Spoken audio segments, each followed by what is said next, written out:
So when two people pass by, the situation is strictly controlled. We welcome retired Lieutenant General Keith Kellogg, former assistant and special envoy to Ukraine, co-chair at the America First Policy Institute. General, it's always good to have you with us. Thank you very much for being here with us. So that statement from the leader says that they are resolute.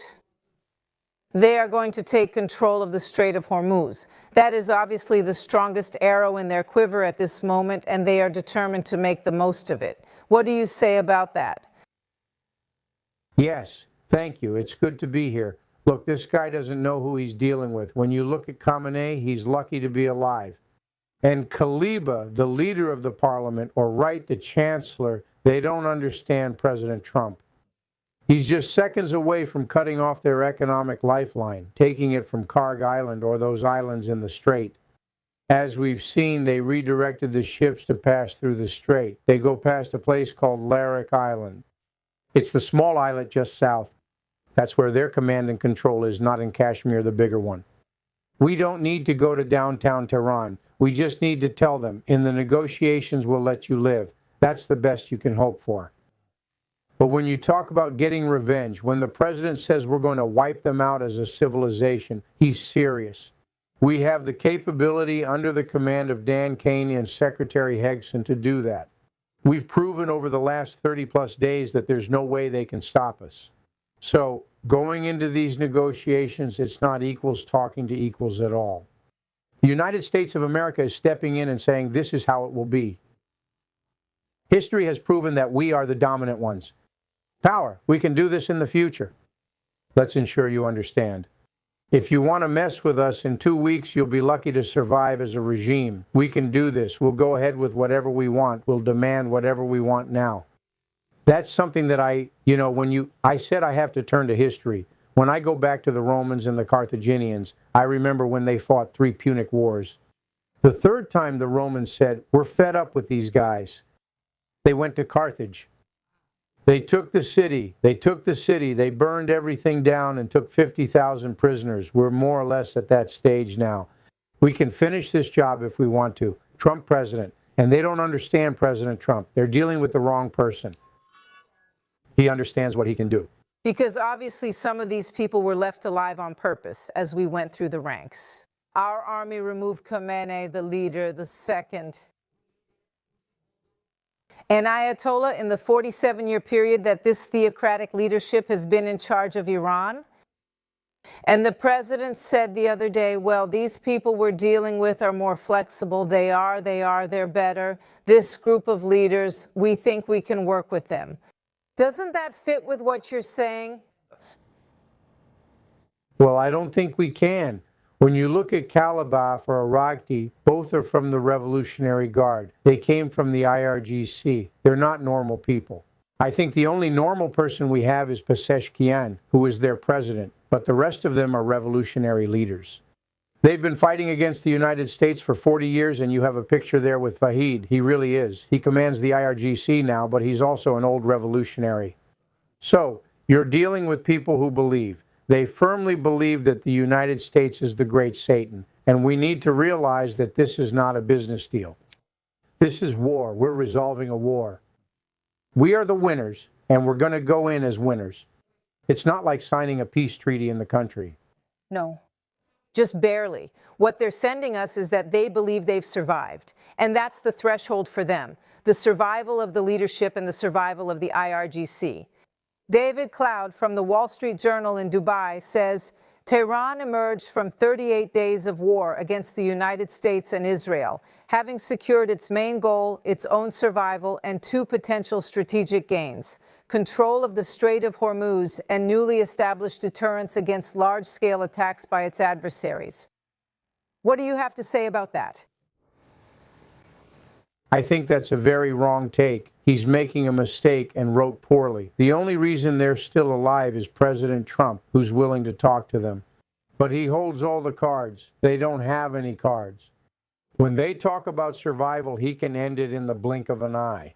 And when you look at the fact that he is the leaders they've eliminated now with the IRGC and the Revolutionary Council, we haven't seen Khamenei at all, and we don't know what condition he's in. But let's move on, if necessary. I have no doubt that Duncan can do it. There's no doubt that Rexeth can do it too. It's just a matter of time. I would tell them, when you come to this table, you're lucky to be alive. It might not be that way tomorrow. So we should take advantage of it. Honestly, Marta, I would make sure there's a real hard ass at that negotiating table. And that's what we have here. Look at the screen for who's at the table. These are the main names in the negotiations between the United States and Iran, including Vice President Vance. Put those images on the screen, please. Then we have Steve Witkoff. We have Jared Kushner on the other side of the table. And I want to emphasize that we didn't have this level of discussion with the Iranian leadership. We don't have relations with this country, okay? So everything you saw was an intermediary in the middle, with notes being exchanged between them. What will happen in Pakistan this weekend will be very different. On the other side of the table, we have Mohammad Bagher Ghalibaf, the head of parliament, and Abbas Araghchi, who is the person Americans are most familiar with as the foreign minister. He is a spokesperson. Do we have the right team at the table to speak as firmly as you recommend, General? I would add a third person and put someone there who is a serious leader, who understands military strength and goes there, not a builder. He's not a civil engineer, but well, he's a friend of mine. I'm going to name him now. But someone like Jack Keane. Put that person on the ground and say, this is how it will be in the future. When you look at Araghchi, he wrote a book about negotiations, and when he talks about the market, he talks about bartering. And I would make sure they weren't in a position to negotiate. They're lucky to still be alive, and we're going to demand we're in command and in control. We can demand whatever we want, and we should act out there. They're not winning this war at all, and I think the fact is that we let them try to open the Strait of Hormuz, and we let them survive. They're not doing it well. They're doing it because they're lucky. So far, we don't know what's in the latest version of the points for each side. We know that, in terms of enrichment, they believe it's their right as a country to enrich. They also believe, I interviewed President Pisachkin a few months ago, and he said, we have the right to enrich uranium, and we are not enriching at weapons grade level. We are enriching up to the level that the IAEA has allowed us to enrich. And that's why we basically stay at that level. Is that his argument? Because that's what we can, kind of use as leverage on the world stage to keep it at that level, just a little below weapons grade. What do you say about that? Well, I understand that he is the president of Iran, but he really doesn't know what's going on. They were allowed to possess weapons-grade material, sorry. They could have enrichment up to 3.67 under the JCPOA, but they exceeded that. Whenever you reach 20% or more, you're heading toward weapons grade. And we're pretty sure they were enriching uranium to 60%, 80%. They're seeking weapons grade. With their border missile force, they were going somewhere. We'll prevent a breakout against us. Everyone knew, the president too, and so did we. That's why he walked away from the JCPOA. General, I have a question. One of the reasons. How does a military presence appear in the streets? If they go into that meeting and say, no, we're in, we control the Strait, we charge $1 to $2 million per passage, we have sea mines. We know they hit our equipment, but we still have deep missile silos from which we can launch missiles at any ship or against your personnel if they land on Karg Island. What do you have to say? I would say it clearly at the table. If you do something like that, it's over. We know where you are and where you live. We'll come after you, and you don't have much of an army left. We'll take care of that too. We can take Karg Island, the 5 islands in the Strait, Kashim Island, and Larak Island. We just make sure to get in there and let them know about it. It's not open to negotiation. Here's the thing.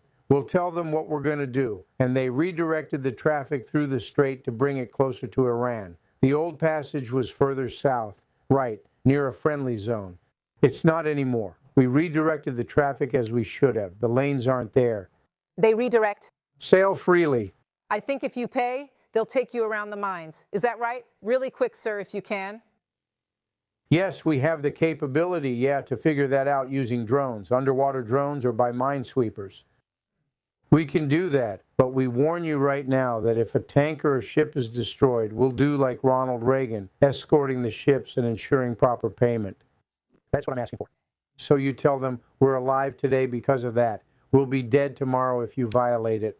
Key negotiations are approaching in Pakistan, and we still need to discuss Israel and Lebanon, which we'll cover later. Thank you, General Kellogg.